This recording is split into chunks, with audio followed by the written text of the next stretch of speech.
Assalamualaikum warahmatullahi wabarakatuh. Innal hamdalillah nahmaduhu wa nasta'inuhu wa nastahdihi wa nastaghfiruh wa na'udzu billahi min shururi anfusina wa min sayyiati a'malina.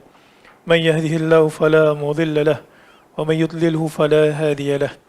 Ashhadu an la ilaha illallah wahdahu la sharika lahu wa ashhadu anna Muhammadan 'abduhu wa rasuluh. Amma ba'du fa inna asdaqal hadithi kitabullah. وخير الهدى هدى محمد صلى الله عليه وسلم وشر الأمور محدثاتها وكل محدثة بدعة وكل بدعة ضلالة وكل ضلالة في النار. Muslimin semua rahmati Allah. Pada malam ini kita akan masuk terus ke dosa besar yang ke-13, iaitu berkenaan dengan pemimpin yang khianat, zalim dan bertindak sewenang-wenang terhadap rakyatnya. Muka surat 123. Seperti mana kita tahu, di antara salah satu dosa besar yang Allah Subhanahu wa taala dan juga Nabi sallallahu alaihi wasallam sebutkan adalah bughah. Bughah itu maksudnya adalah rakyat memberontak. Rakyat memberontak, mengangkat senjata kepada pemimpin. Maka perkara tersebut diharamkan dalam Islam. Dalam masa yang sama, Islam juga dia balance. Rakyat tidak memberontak, ataupun kalau nak menegur pemerintah, mestilah menegur dengan cara yang baik. Dalam masa yang sama, Allah Subhanahu wa taala dan juga Nabi sallallahu alaihi wasallam turut memperingatkan beberapa peringatan kepada pemimpin yang menguruskan urusan kaum muslimin. Bila kita sebut pemimpin, InsyaAllah kita akan baca beberapa nas Al-Quran dan juga hadis Nabi SAW. Bila kita sebut pemimpin, pemimpin yang dimasukkan dalam nas itu boleh terbahagi kepada dua bahagian. Pemimpin, kalau kita baca kejap lagi, bila kita sebut pemimpin, maka ia boleh dipecahkan kepada dua bahagian. Satu, pemimpin secara umum. Pemimpin secara umum. Bila kita sebut pemimpin secara umum, ini termasuklah suami yang memimpin keluarganya, mungkin guru besar yang memimpin sekolah rendahnya, pengetua yang memimpin sekolah menengah, apa sahaja bos di pejabat, maka itu termasuk sekali dalam nas-nas yang kita akan sebutkan, yang kita nyatakan pemimpin secara umum. Manakala ada satu lagi yang kita sebutkan pemimpin khusus. Pemimpin khusus ini kita sebutkan pemerintah ataupun khalifah. Dua-dua ini ada beberapa ancaman untuk mereka sekiranya mereka mengambil pemerintahan dan tidak melaksanakannya dengan baik. Allah Subhanahu wa taala berfirman, "Innamas sabilu 'alal ladzina yadhlimuna an-nas wa yabghuna fil ardi bighairil haqq ulaika lahum 'adzabun alim." Al-Imam Az-Zahabi buka dosa besar yang ke-13 ni dengan firman Allah Subhanahu wa taala dalam surah Asy-Syura ayat ke-42. Yang mana firmannya, innamas sabilu 'alal ladzina yadhlimuna an-nas. Kalau kita terjemah perkata, sesungguhnya as-sabil, jalan. Allah Subhanahu wa taala tidak menyebutkan jalan apa yang berada di situ. Tapi bila kita tengok ayat berikutnya, 'alal ladzina yadhlimuna an-nas, sesungguhnya jalan orang yang menzalimi manusia, wa yabghuna fil ardi bighairil haqq, dan juga melampaui batas fil ard, di muka bumi, tanpa hak. Maka tahulah kita, perkataan permulaan pada ayat 42 itu merujuk kepada jalan kebinasaan. Dia macam dikosongkan.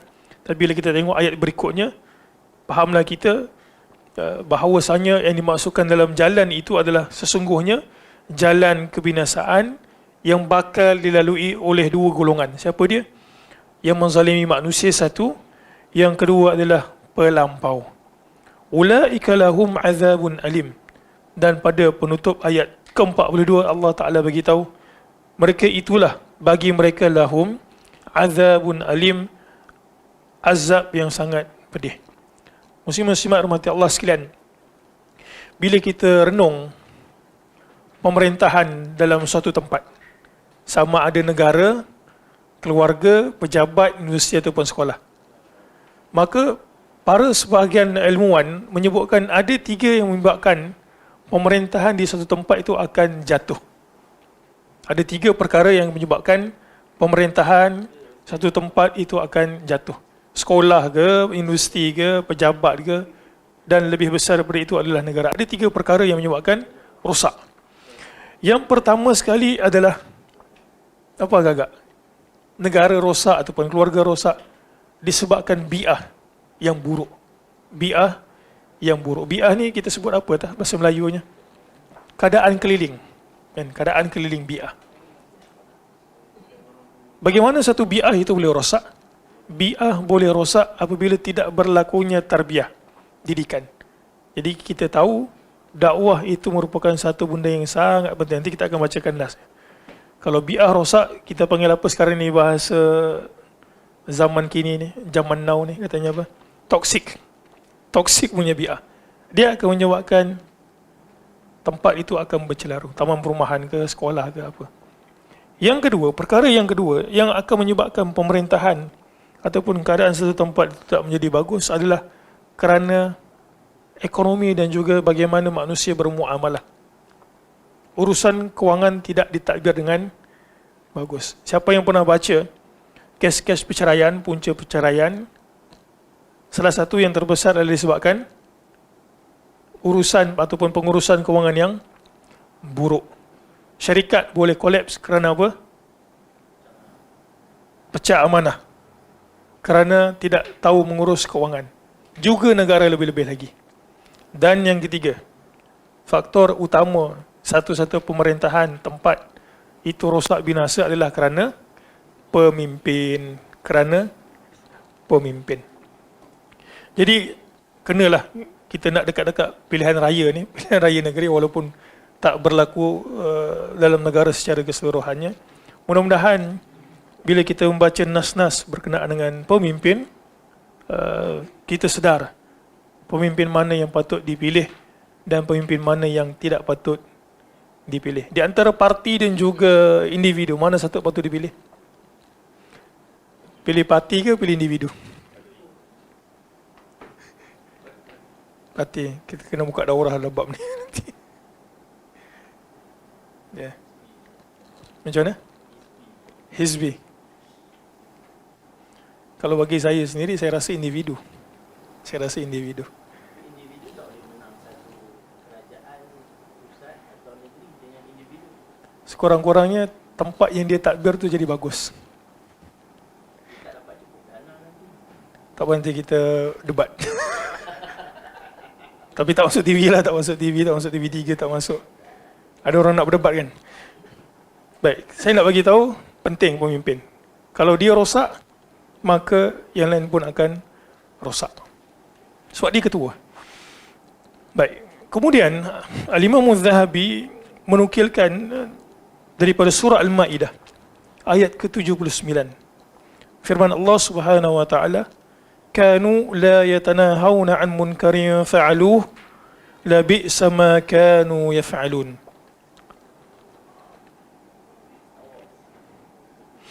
Kalau kita lihat ayat ini, ayat yang ke-79. Ini ayat ke-79. Kalau kita buka Quran, kita tengok ayat sebelum itu, ayat ke-78.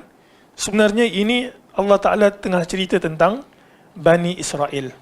Allah Ta'ala tengah cerita tentang Bani Israel. Firmannya, "Lu'inal ladhina kafaru min Bani Israel ala lisani Dawud wa Isa bin Maryam.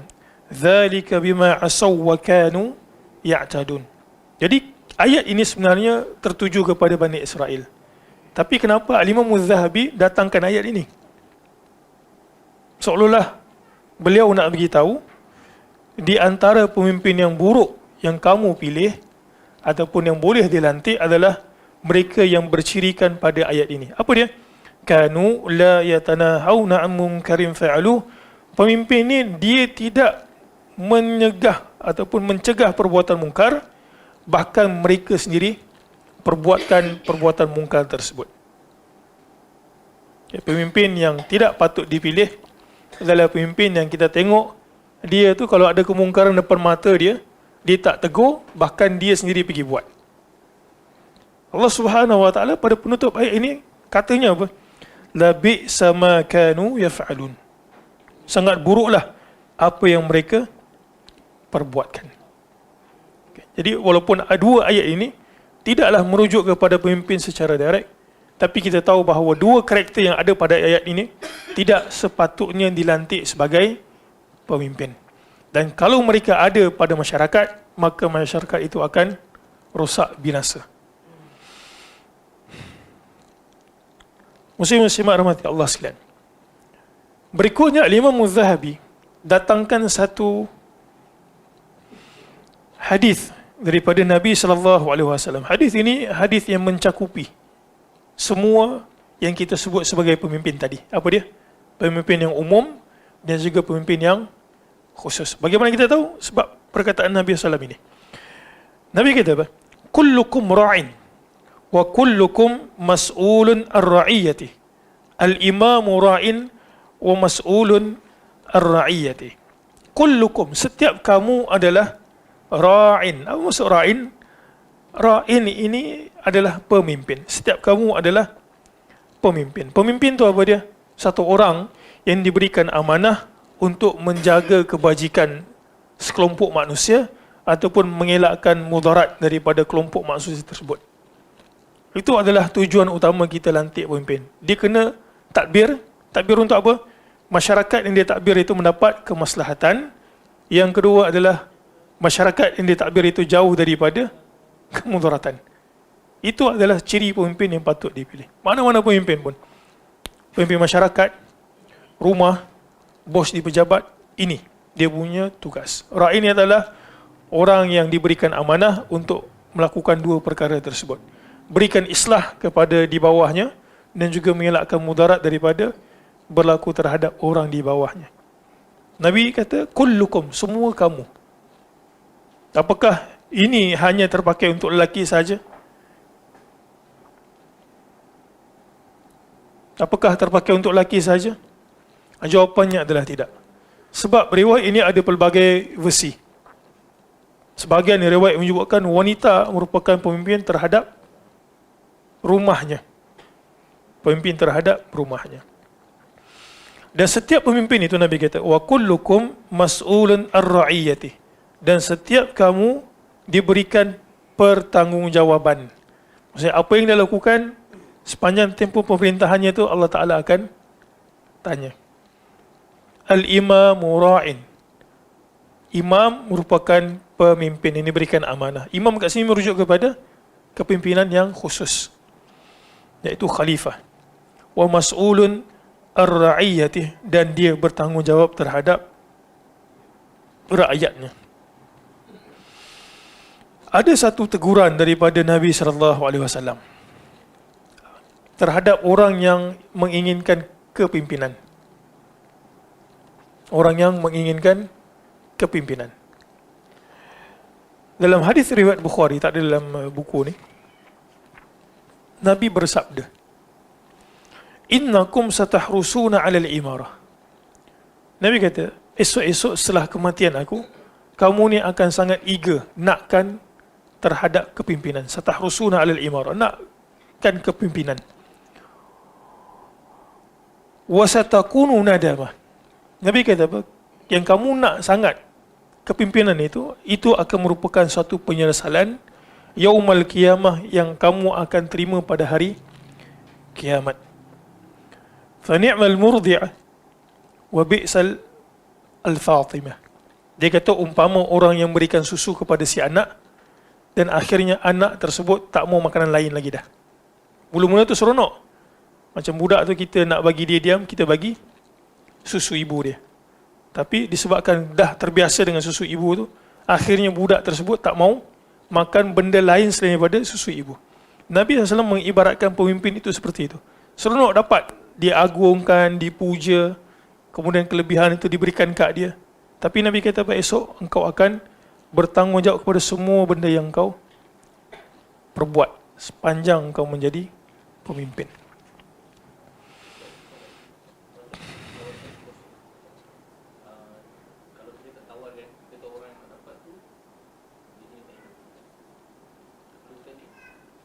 Baik, ini secara umumnya kita tidak meminta jawatan.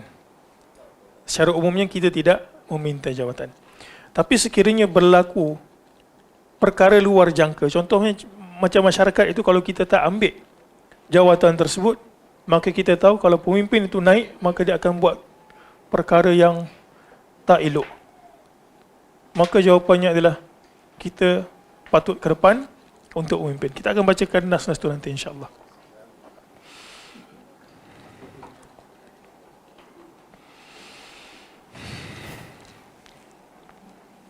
Berikutnya muslim-muslimat. Pada muka surat 124. Muka surat 124. Nabi SAW bersabda, "Man ghasya falaysa minna." Barang siapa yang ghasya, ghash ini dalam bahasa Arabnya, kalau kita terjemahkan secara literal, katanya adalah izharu khilaf ma admarahu. Kita menzahirkan yang tidak sesuai dengan kandungannya. Kita menzahirkan apa yang tidak sesuai dengan kandungannya. Maksudnya bahasa kita adalah menipu. Nabi SAW kata, "Man ghasya falaysa minna." Barang siapa yang menipu, maka dia tidak termasuk di kalangan umat aku. Sekali lagi muslim-muslimat, kita fikir kenapa Imam Az-Zahabi masukkan hadis ini ataupun riwayat ini, sedangkan tidak pun disebut pada riwayat ini satu perkataan pun berkenaan dengan kepimpinan. Sekali lagi macam kita sebutkan, seolah Imam Az-Zahabi nak beritahu bahawa seburuk-buruk pemimpin adalah pemimpin yang kaki pembohong. Wallahu alam, saya tak tahu. Kadzaba juga bermaksud bohong dalam sebahagian nas. Itu merupakan ciri orang munafik. Tapi perkataan ghasya ini, saya tak tahu, wallahu alam, kenapa Nabi gunakan ghasya berbanding dengan kadzaba. Wallahu alam, saya tak jumpa syarahan untuk itu. Tapi perkataan ghasya ini adalah menzahirkan sesuatu yang bertentangan dengan kandungan asalnya. Bohong. Baik. Apa bentuk-bentuk pembohongan yang boleh berlaku? Ataupun apa yang kita buat dalam dunia ini termasuk dalam bentuk pembohongan? Antara yang disebutkan adalah berbohong semasa jual beli. Berbohong semasa jual beli. Yang kedua, termasuk dalam pembohongan juga yang disebutkan oleh sebahagian para ulama adalah cakap tak serupa bikin ataupun mungkir janji. Juga disebutkan adalah pembohongan ketika dalam proses pembelajaran. Macam mana pembohongan berlaku dalam proses pembelajaran? Dalam exam, dia pergi meniru. Siapa buat, dia juga termasuk dalam hadis ini. Man ghasya falaysa minna. Juga yang disebutkan adalah tidak melaksanakan amar ma'ruf dan juga nahi mungkar. Kita akan bacakan nas-nas ini nanti. Tahulah kita kenapa Al-Imam Az-Zahabi datangkan riwayat ini. Man ghasya falaysa minna. Nabi menafikan bahawa dia itu sebahagian daripada orang yang menipu. Menafikan umat. Kemudian pada riwayat berikutnya, Az-zulmu zulumatun yaumal qiyamah.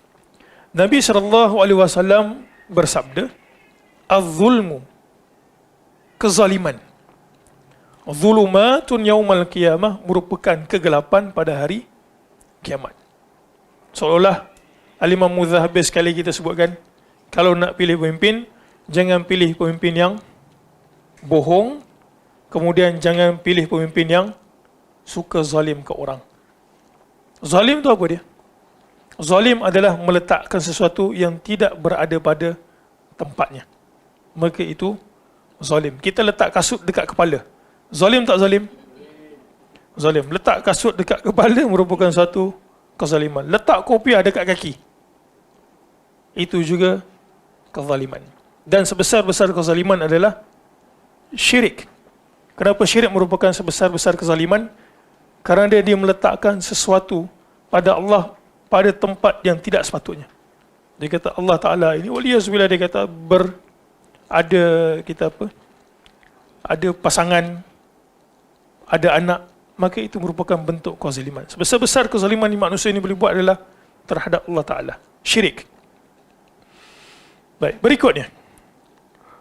Nabi SAW bersabda, Ayyuma ra'in ghasya ra'iyatahu fahuwa finnar. mana-mana pemimpin. Kita sebutkan pemimpin kat sini tidak semestinya pemimpin masyarakat. Siapa sahaja yang diberikan amanah untuk mentadbir, maka dia termasuk pada hadis ini. Ayyuma ra'in, mana-mana pemimpin yang diberikan amanah, ghasya ra'iyatahu, dia mengkhianati ataupun berbohong terhadap rakyatnya, Nabi kata apa?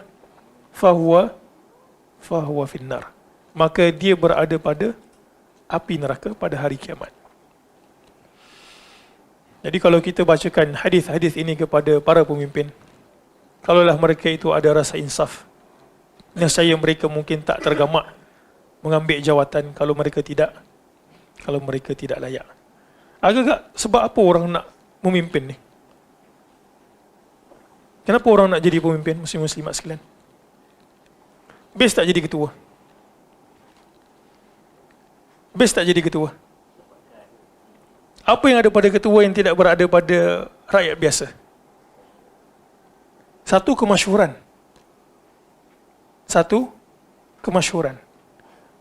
Buktinya, pemimpin kita kenal sebab dia selalu ke depan. Rakyat biasa-biasa orang tak kenal.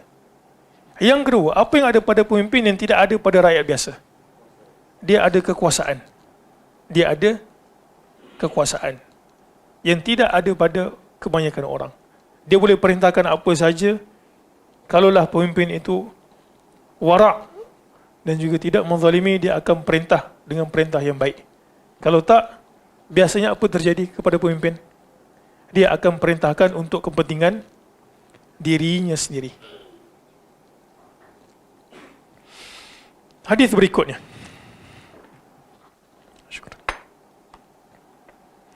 Nabi SAW bersabda, "Man istara'ahu Allahu ra'iyatan falam yahutha binushin illa harramallahu alaihi al-jannah.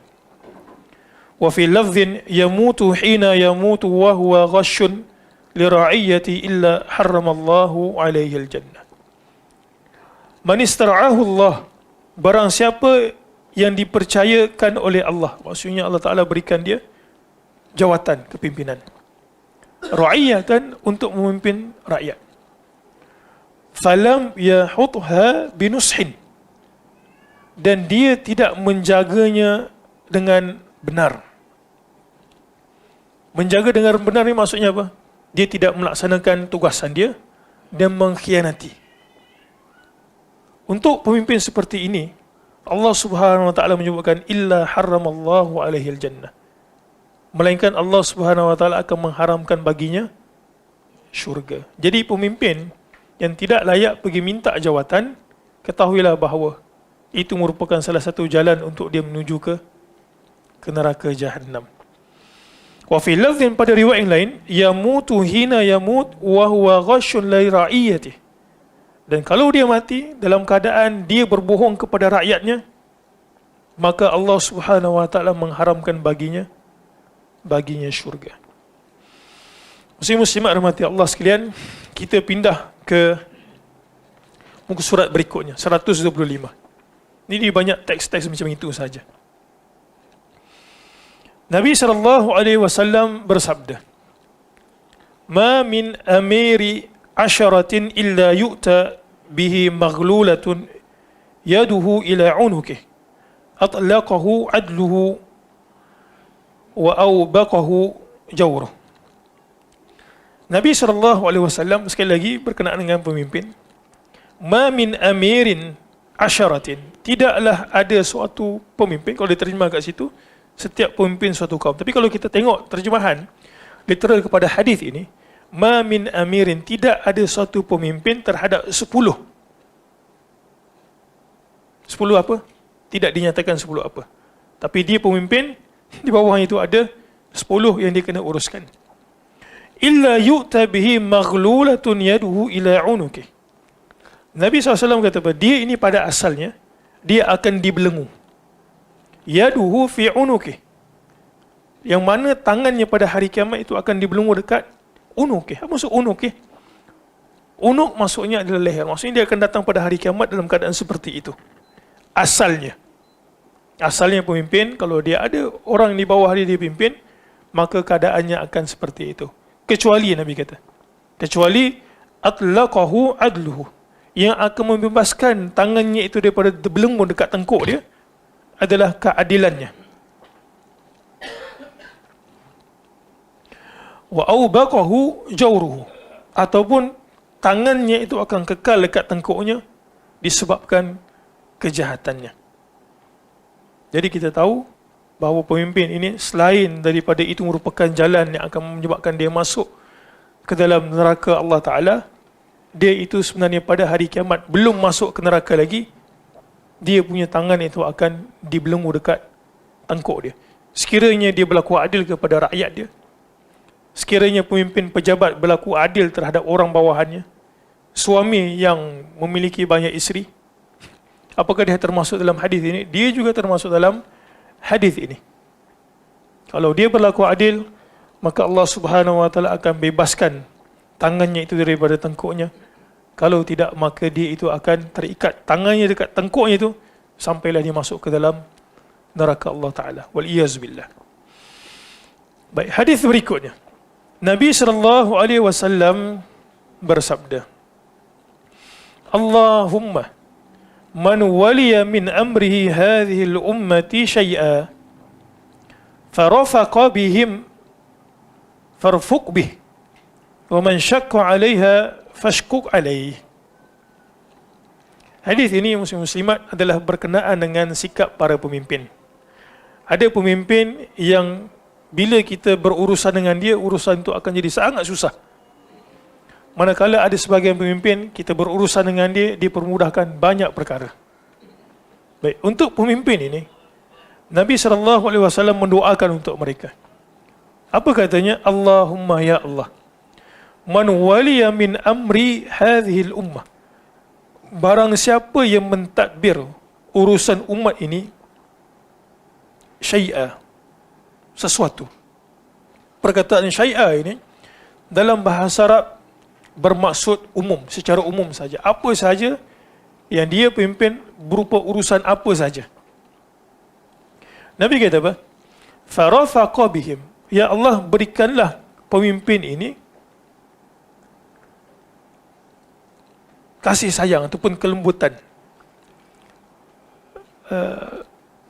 Farafaqa bihim, lalu ketika dia mentadbir dengan santun, dengan lemah lembut. Maka Nabi kata apa? Ya Allah, berikanlah dia juga seperti mana dia perlakukan terhadap rakyatnya. Apa dia? Kalaulah dia itu menyayangi rakyatnya, dia deal dengan rakyat dengan baik, sopan santun, maka Nabi kata, ya Allah berikanlah juga rahmatmu, sayangilah dia. Wa man syaqqa 'alaiha, dan mana-mana pemimpin yang menyusahkan umatnya ataupun rakyatnya, maka Nabi kata apa? Fashkuku alaih, maka berikanlah dia juga apa dia? Kesulitan. Baik, cuba kita lihat hadis itu. Kita tengok perkataan rafaqah. Kalau tengok kat situ, perkataan rafaqah, lemah lembut, sayang, sopan santun. Kita nak tanya, apakah sopan santun, lemah lembut kat sini adalah dengan memberikan apa sahaja yang diminta oleh rakyat ataupun apa sahaja yang diminta oleh orang bawahannya? Apakah itu termasuk perkataan rafiq ataupun rafaqah dalam ayat ini? Jawapannya adalah tidak demikian. Bukan maksudnya sayang kepada rakyat ataupun bersikap lemah lembut terhadap rakyat ataupun orang bawahan kita, apa saja dia minta kita bagi. Apa saja dia minta kita bagi. Bahkan sebaliknya, kalau kita memberikan apa sahaja orang minta kat kita, boleh jadi permintaannya itu adalah berdasarkan syahwatnya saja. Macam budak kecil kan, apa dia minta biasanya kat ayah bapak dia? Mainan. Apakah mainan itu akan memberikan manfaat untuk dia? Tidak. Lagi apa dia minta? Gula-gula, jajan. Jajan ataupun gula-gula. Apakah jajan dan gula-gula baik untuk dia? Dan kalau ayahnya berikan, apakah itu termasuk dalam hadis ini? Rafaqah? Jawapannya adalah tidak semestinya. Jadi ini kembali semula kepada perkataan kita tadi. Apa tanggungjawab pemimpin?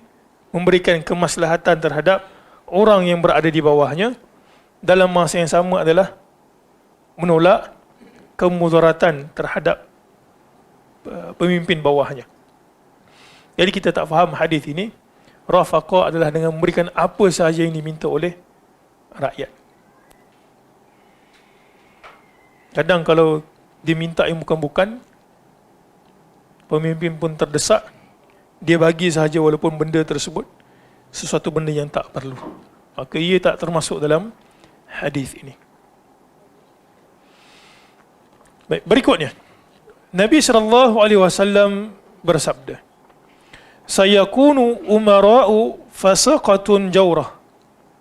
Faman saddaqahum bikadhbihim wa a'anahum ala zulmihim falaysa minni wa lastu minhu wa lan yarida alayya al-hawd." Baik, Nabi SAW bersabda, "Sayakunu umara'u fasaqatun jawrah."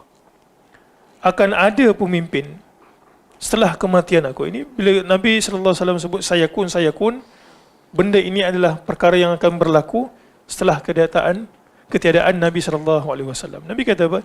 Akan ada di kalangan umat ini umara, para pemimpin, fasaqatun, fasik, jawrah. Jawrah maksudnya jahat. Pemimpin fasik lagi jahat.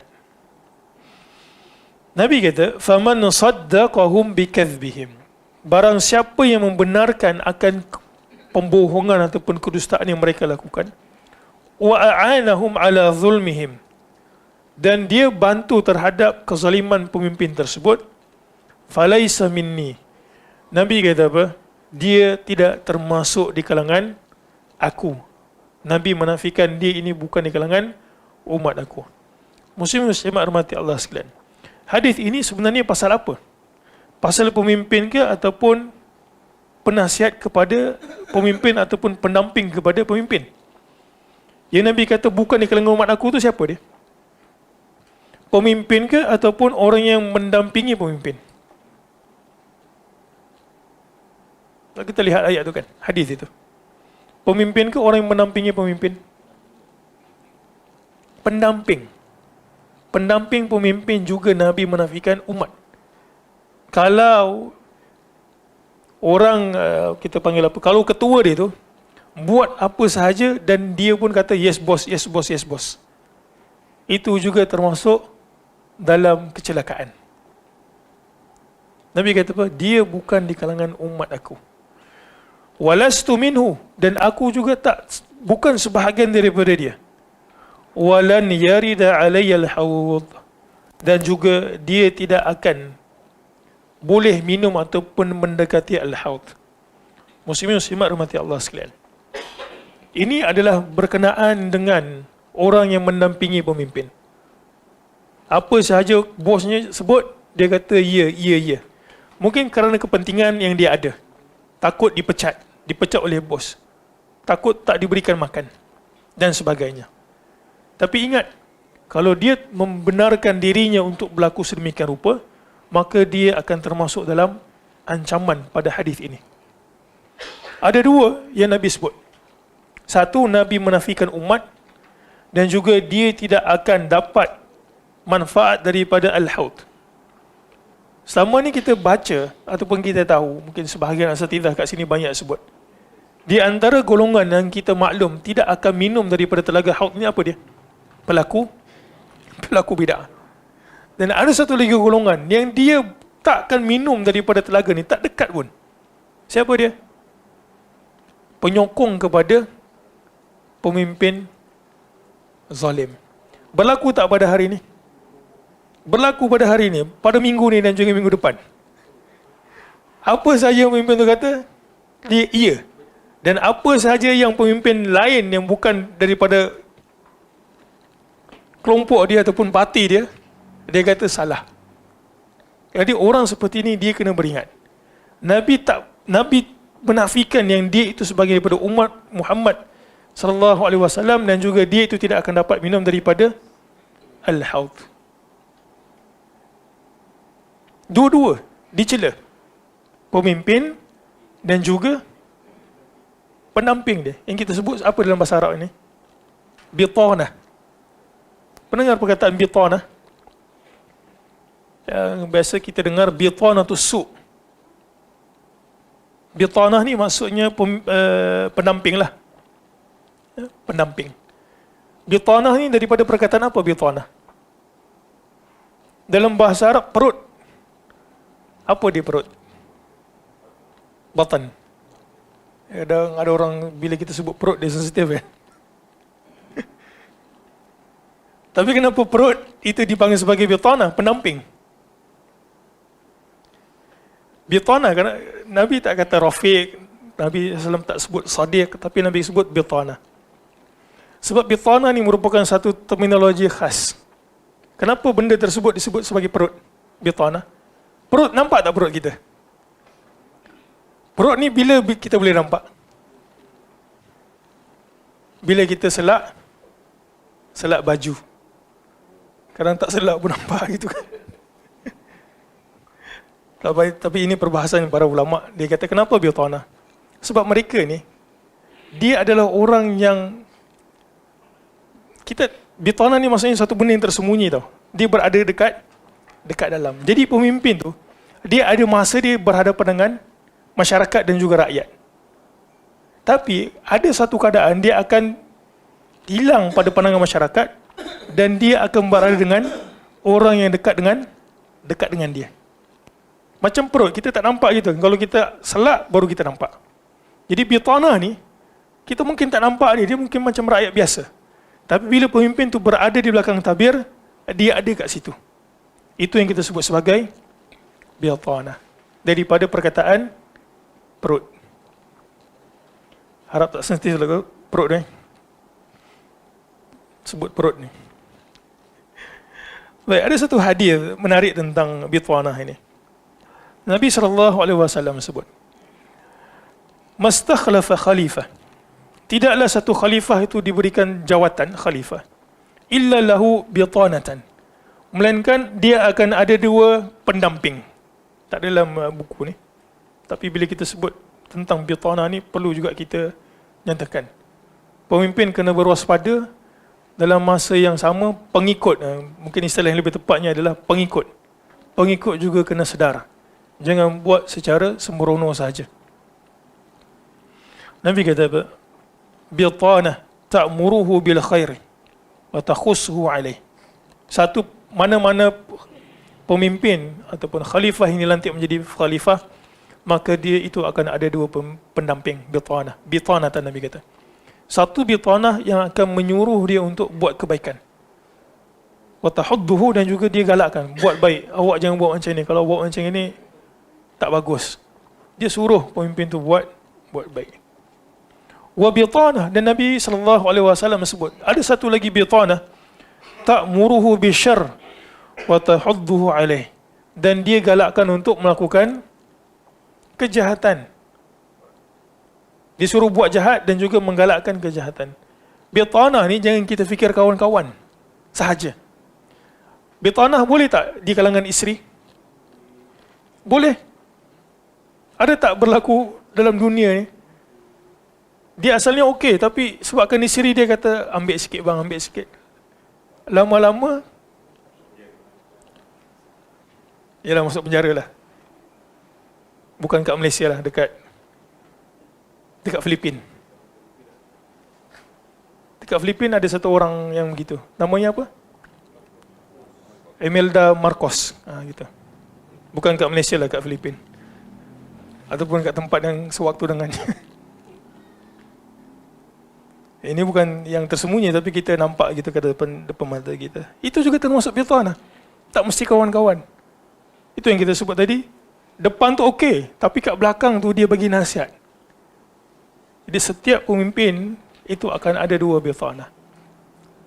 Pemimpin kena waspada. Dan juga kena berusaha mencari bitanah yang bagus dan menjauhkan diri daripada bitanah yang tak bagus.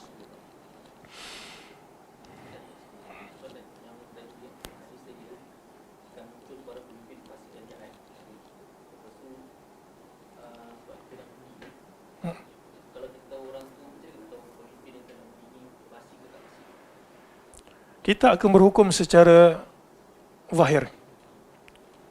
Salah satu caranya adalah dengan bertanya orang yang dekat dengan dia. Kalau kita tak mampu untuk bertanya dengan orang dekat dengan dia, adalah kita tengok dia punya prestasi. Kalau terang-terang dia ada rekod rasuah, terang-terang dia ada rekod khianat, terang-terang pada pilihan raya sebelum ni, ini terus terang lagi kan, dia janji dia tak buat, maka agak-agak kalau kita berikan sekali lagi jawatan tersebut, dia buat tak? Itu yang kita sebut tadi, man ghasya falaisa minna. Maka itu terang-terang satu bentuk kefasikan. Allahu a'lam. Ya, kalau ada rekod sebelum ni dia bohong, mencarut. Sekarang alhamdulillah saya kurang nampak sikit yang mencarut-mencarut ni. Tapi kalau dulu sebelum ni sensitif ke tak ni? Tak sensitif kot deh. Sebelum 2018 gitulah.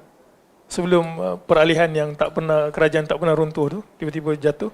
Sebelum tu mencarut saja, ada kes-kes mencarut. Kita tahu mencarut ni perbuatan bagus tak bagus. Tak kisah dia pakai kopiah ataupun tak kopiah. Tapi kita tahu perkataan yang buruk itu mencerminkan jiwa dia. Orang yang hari-hari solat, kemudian cakapnya bagus, jiwa dia bersih, dia sekali-kali tidak akan mencarut ataupun menghamburkan perkataan yang tak sepatutnya.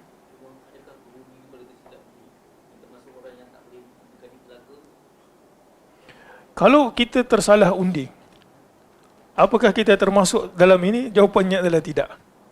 Sebab kita hanya berhukum dengan zahir.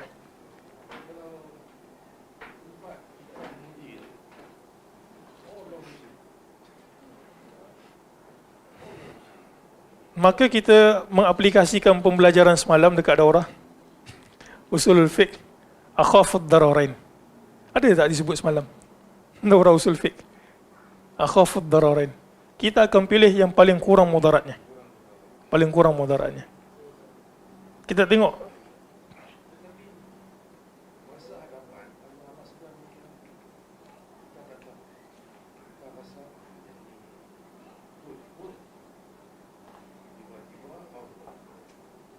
Tak berapa nak jadi.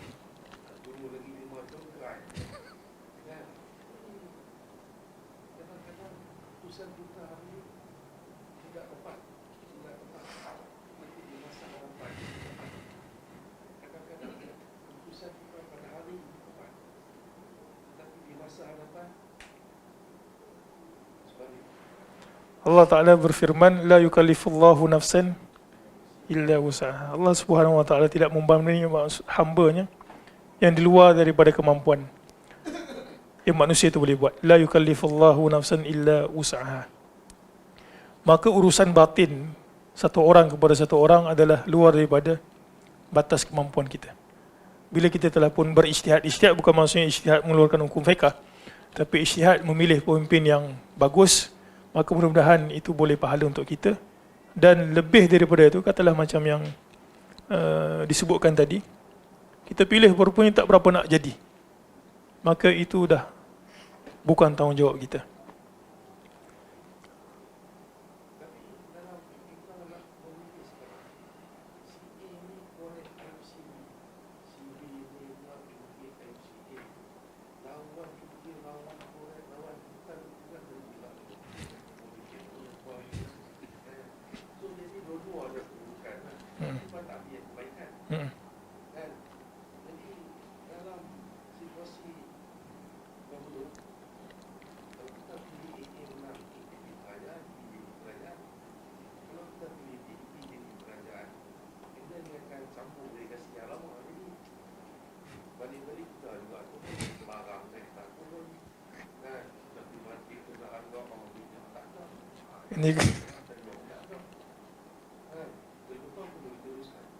Ini rasa hari Jumaat ni kita kena buat daurah pasal ni.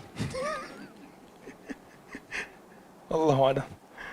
Maka baik, hadis yang terakhir untuk malam ni, kita ada satu lagi kuliah lepas. Nabi SAW bersabda, tapi itulah yang saya boleh sebutkan, kita berhukum dengan zahir. Selebihnya itu, apa yang berlaku selepas itu tidak menjadi kesalahan untuk kita. Cuma kita ada satu lagi tanggungjawab, iaitu menasihati pemimpin. Nabi SAW pada hadis yang terakhir ini, insya-Allah pada malam ni, ma min qaumin ya'malu fihim bil ma'asi hum a'azzu wa aktharu mimman ya'malu thumma lam yughayyiru illa ammahumullahu bi'iqab. Ini hadis yang menjadi satu ketakutan untuk kita. Bagi orang yang ada kesedaran tapi tidak melaksanakan tanggungjawab dia. Apa dia? Memberikan nasihat, menegur, mencegah yang mungkar, menyuruh yang ma'ruf. Ma min qaumin, tidak ada satu kaum ya'malu fihim, yang mana pada mereka itu ada kelompok yang melaksanakan ataupun melakukan maksiat. Hum a'azzu wa akthar, mereka ni pula kelompok yang mulia. Wa aktharu mimma ya'malu, dan banyak pula di kalangan mereka itu yang melakukan maksiat. Thumma lam yughayyiru, kemudian orang yang berkesedaran nampak maksiat depan mata ni, kemudian dia sedar benda tu salah, dia pergi mengaji, dia tahu benda tu salah, dia tak buat tukar. Maksudnya dia tak usaha untuk tukar benda tersebut. Apa jadi kat dia? Dalam riwayat lain, yaqdiruna ala ay yughayyiru alayhi fala yughayyiru, dia mampu untuk tukar benda tersebut tapi dia tak tukar. Dan kita tahu dalam hadis riwayat Abu Sa'id Al-Khudri, mencegah kemungkaran ni ada berapa? Ada 3. Satu dengan kuasa, yang kedua dengan lisan, ataupun dengan hati, dan hati itu merupakan selembah-lembah iman. Kenapa menyangkal dengan hati itu merupakan selembah-lembah iman? Nabi SAW sebut, menyangkal, mencegah kemungkaran dengan hati itu merupakan selembah-lembah iman. Kenapa 3 ni, mencegah dengan hati merupakan selembah-lembah iman? Sebab hanya mencegah ataupun mengingkari perbuatan tersebut dalam hati, kemungkaran tersebut tidak berubah apa-apa. Dia tetap menjadi kemungkaran. Dia selembah-lembah. Baik, kembali semula kepada hadis ini. Apa jadi? Tak ada orang pergi tegur. Hadis ini sebenarnya berikan pengajaran kat kita. Kalaulah kita nampak dekat media sosial tu, yang buat masalah ni, Allah Alam lah, saya bukan nak mencela golongan artis, tapi yang banyak melakukan kerosakan masyarakat ni sebabkan budak-budak ataupun golongan muda tiru ni artis, gitu kan. Dia buat satu benda, akhirnya orang lain ikut. Dulu saya ingat ada satu challenge kot. Apa, Kiki challenge ke apa? Kiki challenge yang dia keluar kereta kemudian bergelek-gelek gitu kan. Kiki challenge ke apa nama dia. Ada yang mati. Artis pergi buat, budak-budak kita pun ikut buat sekali. Jadi kita yang ada kesedaran ni, kita pergi tegur. Kalau medium mereka Facebook, kita ada jumpa tu, kita kata benda tu mungkar. Kalau tak, akan kita kena sekali. Nabi SAW kata apa? Illa ammahumullahu bi'iqab, melainkan Allah Subhanahu Wa Taala akan menimpakan azab mereka, akan menimpakan azab kepada mereka semua. Ulama bahas tentang hadis ini. Di antaranya adalah Ibnul Jauzi. Dia kata takkanlah orang soleh. Sebab ada satu lagi hadis Nabi SAW sebutkan. Katanya, ya Rasulullah, Nabi sahabat tanya, ya Rasulullah, annahliku wa fina salihun. Dia kata, wahai Rasul, apakah kami ini boleh terkena bala Allah Ta'ala binasa, sedangkan kami ni orang soleh, ataupun di kalangan kami ni orang soleh? Nabi kata apa? Ya, kamu juga boleh binasa. Tak kiralah soleh tak soleh, kalau Allah Ta'ala turunkan azab, bala, kamu akan mati sekali. Jadi tak? Jadi.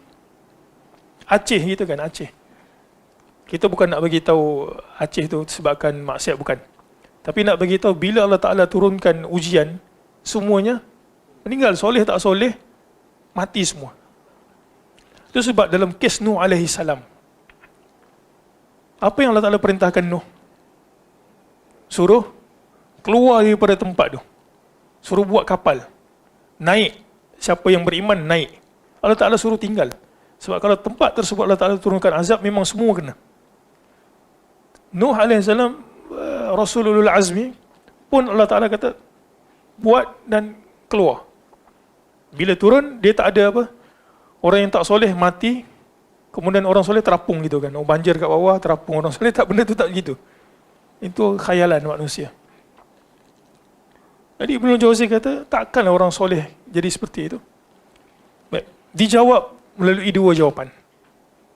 Kalau bala Allah Ta'ala turun dekat satu tempat, maka soleh tak soleh, semua akan kena. Macam ni kita nak faham. Sedangkan orang soleh tu, dia tak buat maksiat tu pun. Ataupun dia tegur, tapi tak jadi.